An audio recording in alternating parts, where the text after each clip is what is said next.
ही घटना आहे पुण्यातल्या जुन्नर तालुक्याची.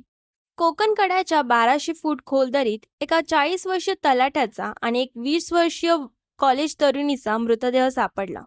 आणि त्यांच्यासोबत सापडली ती एक चिठ्ठी. या चिठ्ठीमध्ये तलाठ्याने आपल्या बायकोवर गंभीर आरोप केले आणि आयुष्य संपवण्याचं कारणही सांगितलं. हे दोघं कोण होते आणि त्यांनी असं टोकाचं पाऊल का उचललं? रामचंद्र साहेबराव पारती, वय वर्ष 40, अहिल्यानगर जिल्ह्यातील श्रीगोंदा तालुक्यात तलाठी म्हणून काम करत होते. ते अंबे हटवीस गावात त्यांच्या बायको आणि कुटुंबासोबत राहायचे. साधं आयुष्य, गावात मान सन्मान, पण त्यांचं वैयक्तिक आयुष्य गेल्या काही दिवसापासून तणावाखाली होतं. दुसरी होती रुपाली संतोष खुटान, वय वर्ष 20, ही जुन्नरमधील आंबोली गावात राहणारी एक हुशार कॉलेजची विद्यार्थिनी. तिला आपल्या शिक्षणातून मोठे काहीतरी करायचं होतं. तिचे मित्र सांगायचे रुपाली नेहमी हसतमुख होती, पण तिच्या आयुष्यात काहीतरी असं घडलं ज्याने तिला रामचंद्रासोबत त्या टोकापर्यंत नेलं. दोघेही लांबचे नातेवाईक होते, पण मित्रांनो, त्यांचं नातं खरंच फक्त नातेवाईकांचं होतं का, की यामागे काहीतरी वेगळं कारण होतं?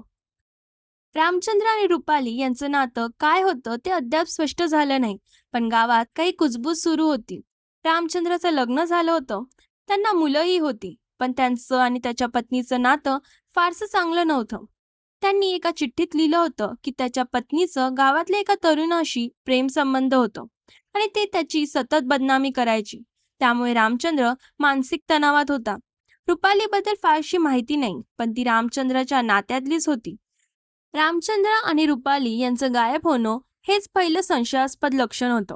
रामचंद्र यांना काही दिवसापूर्वी अहिल्यानगरच्या जिल्हा अधिकारी कार्यालयात निवडणुकीच्या कामासाठी पाठवलं होतं, पण त्यानंतर ते कामावर गेले नाहीत.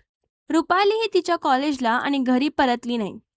गावकऱ्यांना रामचंद्राची पांढरी कार कोकण कड्याजवळ काही दिवसापासून उभी असलेली दिसली. तिथेच कड्याच्या टोकावर एक पुरुष आणि एक स्त्रीच्या चपलाही सापडल्या. गावकऱ्यांना वाटलं काहीतरी गडबड असावी. त्यांनी पोलिसांना कळवलं आणि मग सुरू झाला एक भयंकर शोध. 10 जून 2025च्या रात्री रामचंद्र आणि रुपाली यांनी कोकण कड्यावरून 1200 फूट खोल दरीत उडी मारली. त्यांचे मृतदेह दरीच्या खोलावर सापडले. रुपालीचा 1200 फुटावर आणि रामचंद्राचा 1350 फुटावर. पहिले तर ही आत्महत्या वाटली, पण जेव्हा कारची तपासणी केली तेव्हा पोलिसांना एक सुसाईड नोट सापडली. या नोटमध्ये रामचंद्र यांनी त्यांच्या पत्नीवर गंभीर आरोप केले की ती त्याची बदनामी करायची, तिचं गावातल्या एका तरुणाशी लफडं होतं आणि त्यामुळे त्यांना जगायची इच्छा राहिली नाही. त्यांनी आपल्या आई वडील, भाऊ बहीण आणि मुलांचीही माफी मागितली, पण यात रुपालीचं नाव कुठेही नव्हतं. मग ती त्याच्यासोबत का होती?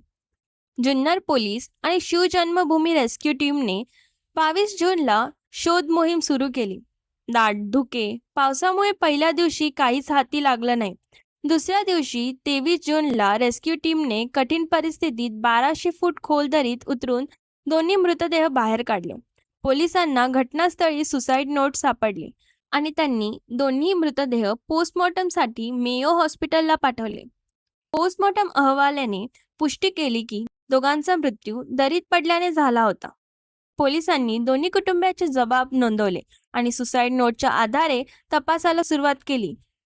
पोलिसांना समजलं की रुपाली ही रामचंद्राच्या नात्यातली होती.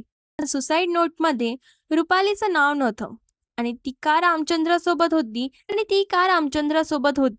हे गूढ राहिलं. या प्रकरणात सर्वात मोठा ट्विस्ट होता रामचंद्र आणि रुपाली यांचं नातं.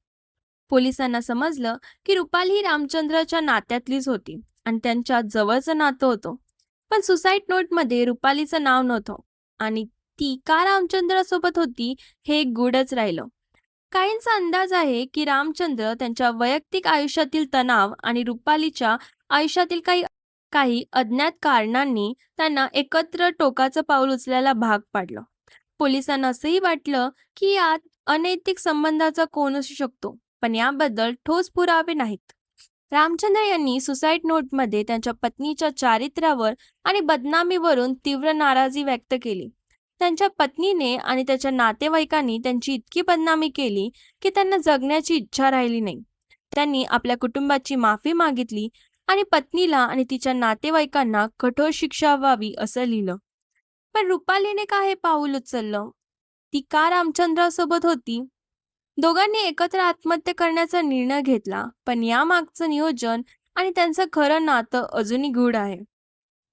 रामचंद्र आणि रुपाली यांच्या कुटुंबांना या घटनेने मोठा धक्का बसला. रामचंद्रच्या पत्नीने आणि मुलांनी ही सुसाईड नोट वाचून तीव्र दुःख व्यक्त केले. पण त्यांनी पोलिसांना सांगितलं की रामचंद्र गेल्या काही महिन्यापासून तणावात होते. रुपालीच्या कुटुंबाला तिच्या या निर्णयाचं कारण समजलं नाही. त्यांनी पोलिसांना सांगितलं की ती एक हुशार आणि आनंदी मुलगी होती. ती असं काय करेल याची कल्पनाही नव्हती. गावकऱ्यांनी आणि नातेवाईकांनी दोघांना श्रद्धांजली वाहिली, पण या घटनेने सगळ्यांचं मन सुन्न झालं.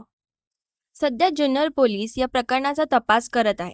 सुसाईड नोटच्या आधारे आत्महत्या असलेला प्रथमदर्शनी अंदाज आहे, पण पोलीस सर्व शक्यता तपासत आहेत. रामचंद्र आणि रुपाली यांचं नातं, त्यांच्या आत्महत्येच्या मागचं खरं कारण आणि त्यात काही घातपाताचं कोण आहे का याचा तपास सुरू आहे.